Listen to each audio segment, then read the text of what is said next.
Minister of State for Transportation, Senator Gbemisola Saraki, says the federal government has awarded a contract for procurement of more rolling stock to meet the increasing demand for both passenger and freight services on the new Nigerian standard gauge railway services. The minister disclosed this during an interactive section with the Joint Senate and House of Committee on Land Transport at National Assembly Complex, Abuja. Senator Saraki said the rolling stock, which are locomotive, coaches, and wagon, will serve the wide range of passengers of Abuja-Kaduna train services, the ongoing Lagos-Ibadan railway project, and Itape-Warri rail line. You know, the unprecedented demand on the Abuja-Kaduna, we've actually had to get extra locomotives, and you know you can't literally walk into a shop and go and buy these. They have to be made. So we just hope that by the end of this year we're going to have we've had dedicating 14 coaches to that route. Already 2 have been moved in to cope with the traffic, especially near the end of the year. This is one of the reasons as well that the Honorable Minister has gone off to China to go and see and ensure that we get delivery of what we have paid for the locomotives.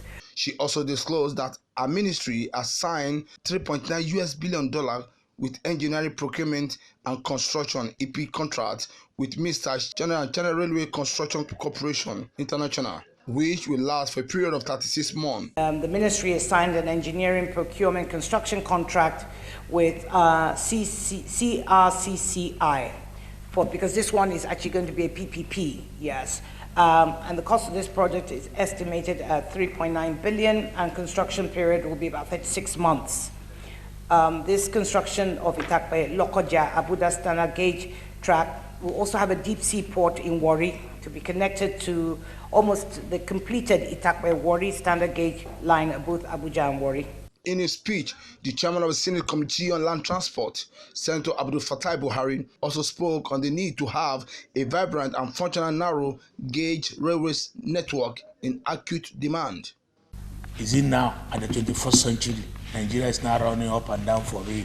When all of us, if you travel to ordinary London here, you see the way the means of transportation is railway. All over the world, they've taken over. Even for you to excel, to succeed in your economy, everybody knows you need railway, you need transportation. Either the land, the sea, transportation is transportation. But how do we harness all these our resources to help the economy and move the country forward? The committee assured the minister of its cooperation in moving the country forward.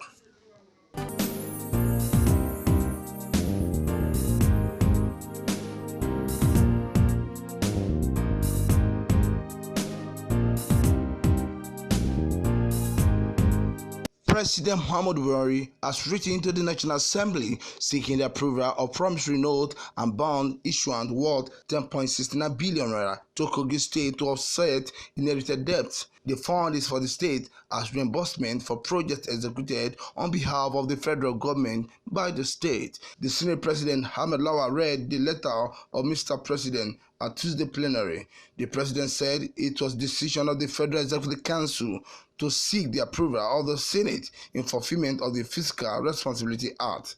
Mr. President, dear distinguished Senate President, request for the resolutions of the National Assembly for the issuance of 10.069 billion naira promissory notes to Kogi State government under the promissory note program and a bond issuance to settle inherited local debts and contractual obligations of the federal government. A refund to states for projects executed on behalf of the federal government. The fund, if approved by the National Assembly, will bring to 25 the number of states which outstanding claim for projects executed on behalf of the federal government and approved by the Senate.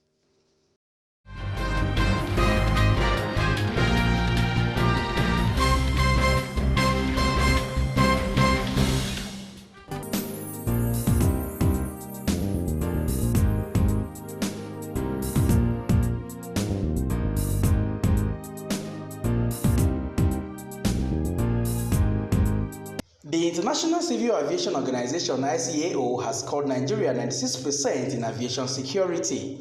Minister of Aviation Senators Hadi Sirika briefed State House Correspondent on Tuesday after presenting the ICAO certificate to President Muhammadu Buhari at the Aso Rock Presidential Villa, Abuja, said it took Nigeria 3 years of hard work to be able to achieve the feat, adding that the certification is a huge boost for the nation's aviation sector. Today, and delivered to him something that we are very proud of as Nigerians, a certificate for improved safety in improved security in civil aviation. As you are all aware, civil aviation is about safety and security. How very safe and secure you depart a point and land the other point. At the time Mr. President took over, we were very marginally scored in terms of security and safety. You all recalled within few weeks after we took over as leadership of the Ministry of then Transportation, as it were, I was Minister of State Aviation, some disgruntled passengers found their way into the sterile area of the airport in Abuja and accosted an airplane belonging to Turkish Airlines because their luggage didn't come in time. They broke through the security and found themselves on the tarmac, and they held the aircraft hostage. I recalled at that time in 2015, I had to suspend the chief of security and the airport manager, etc., at the time it happened.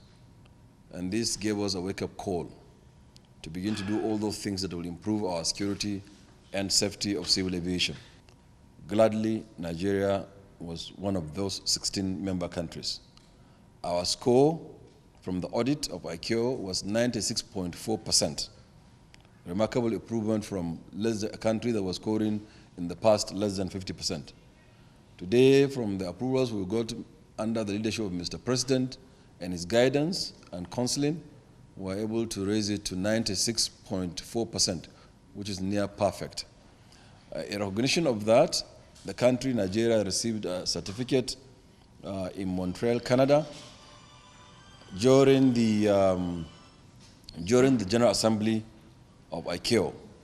So we are proud to announce that we are part of those 16 member countries that received this certificate, which today I presented to Mr. President, and this is the certificate.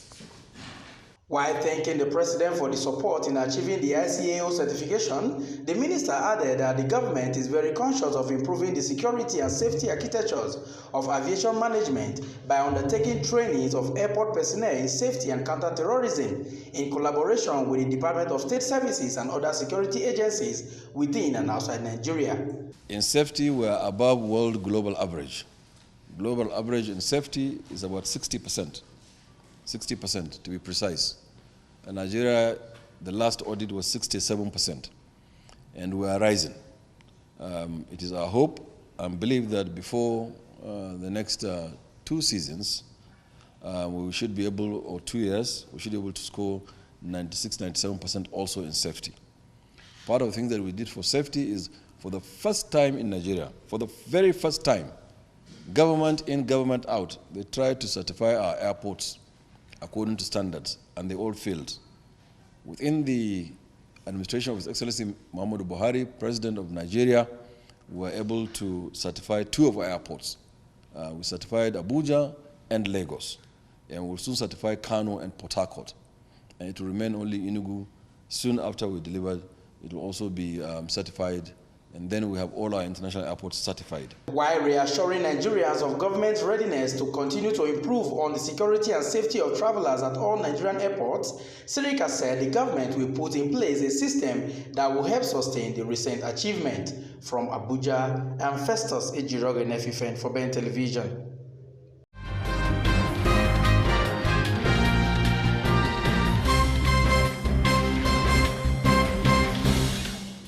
Discover the tangible magic of our hospitality that is all about you. The Ritz-Carlton Hotel and Apartments is a surely fantasy-like journey into a glamorous world of pure luxury and gratifying indulgence. The Wells-Cutting Hotel and Luxury Apartments offers guests a perfect blend of relaxation, business and pleasure, delicately infused to meet the highest international standards. It's first-class service at its finest. Our commitment to exceed your expectations means impeccable attention to detail, courtesy, and a genuine care for your every need. Located at number 8 Gadonasco Street, off Jose Martin at Sokoru, Abuja, Nigeria. You can call us on +234 908 7561269 or visit our website at wellscutting.com. Upgrade your stay at the Wells-Cutting Hotel and Luxury Apartments, an experience guaranteed to leave you breathless with longing. Discover the luxury at the heart of the ancient city of Benin, the Prestige Hotel and Suites, a fantasy-like journey into a premium luxury. Its 3 minutes proximity to Benin Airport makes it preferable to other hotels, offering the best executive rooms and suites, swimming pool, gym and game center, having access to Benin Airport area view, and with our top-notch event center to cater for your social and corporate events. Any of our rooms comes with a complimentary breakfast. Prestige Hotel and Suites offers guests the perfect blend of relaxation, business, and pleasure. We're located at number 1 Ihama Road, Airport Junction, Benin City, Nigeria. You can call us on 080-1519-74044, or you can visit our website at www.prestigehotel.com.ng. You can also email us at info@prestigehotel.com.ng. The Prestige Hotel and Suites, a world-class hospitality.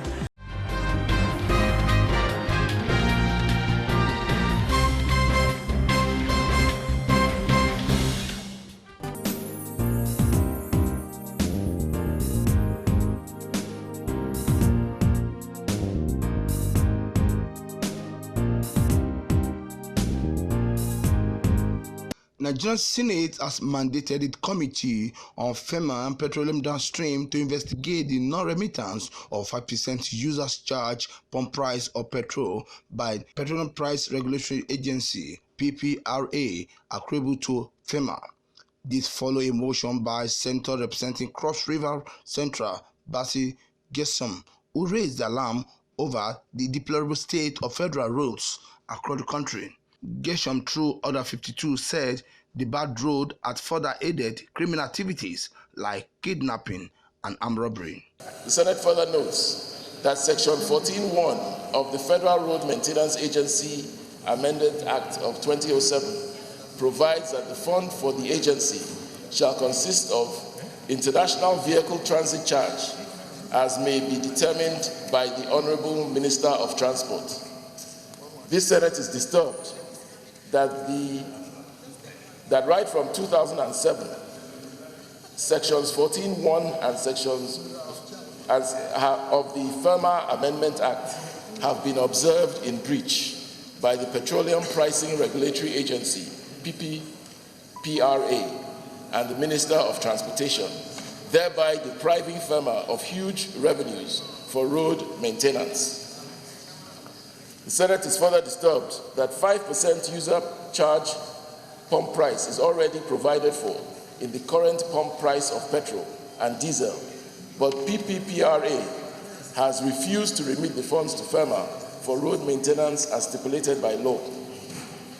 This Senate is convinced that the remittance of 5% users charge pump price to FEMA would help ameliorate the deplorable state of roads in Nigeria. The lawmaker further highlighted the economic disadvantage of the deplorable state of the road as countless losses have been recorded. The state of the federal highways are highly deplorable, and that urgent attention is needed, especially within this budget cycle that we have before us here, that something drastic has to be done. And that, like he prayed, that the PPRA should release the fund statutorily provided for FEMA to do its job. Mr. President, the rainy season is just gradually coming to an end. And this is the opportune moment for the FEMA. In his ruling, the President of the Senate, Ahmad Lawal, said this is a matter that needs urgent attention. Planning to investigate the non-remittance of the 5% user charge pump price of petrol and international vehicles transit charge accruing to FEMA and other established state road maintenance agencies. Those in favor of this prayer say aye. Those against say nay. The ayes have it. Distinguished colleagues, I believe that every part of this country suffers from this problem of road, deplorable state of our roads. So I believe that our committees, given this responsibility, will swing into action and attend to the issues associated with this motion. The Senate therefore wants the executive to declare a state of emergency on the federal road and also increase its funding.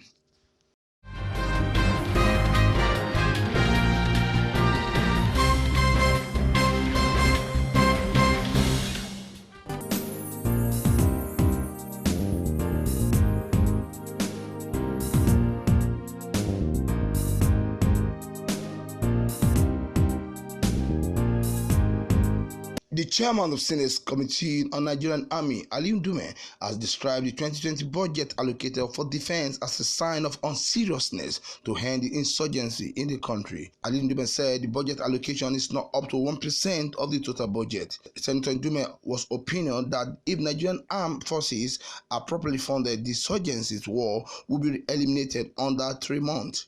And you are budgeting 10.3 trillion. And you are allocating less than 1% to defense. That does not show that we are serious about it. The defense, not army, is allocated 100 billion.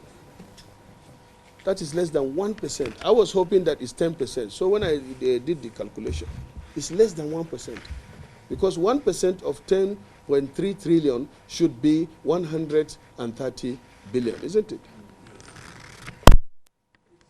So, and following that, as I just finished the debate now, is the issue of humanitarian crisis that follows the insurgency.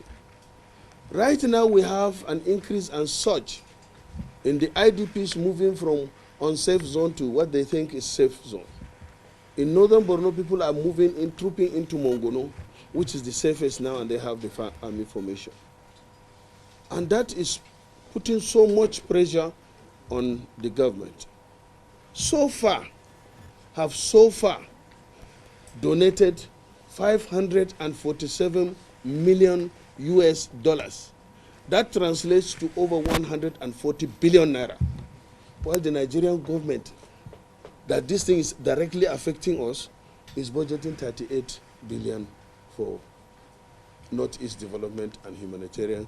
He said if the helicopter requested to be at the battalion base in Borno is approved, it will aid the ground troop in prosecuting the fight against Boko Haram better. While speaking on the report on the fact-finding visit to the Northeast, Senator Dume noted that there's no mass grave as it has been reported in some section of the media. Civilian population now, but they take on our soldiers. So far, from the record we saw in the cemetery, I think we lost, by their record there, over 847 soldiers.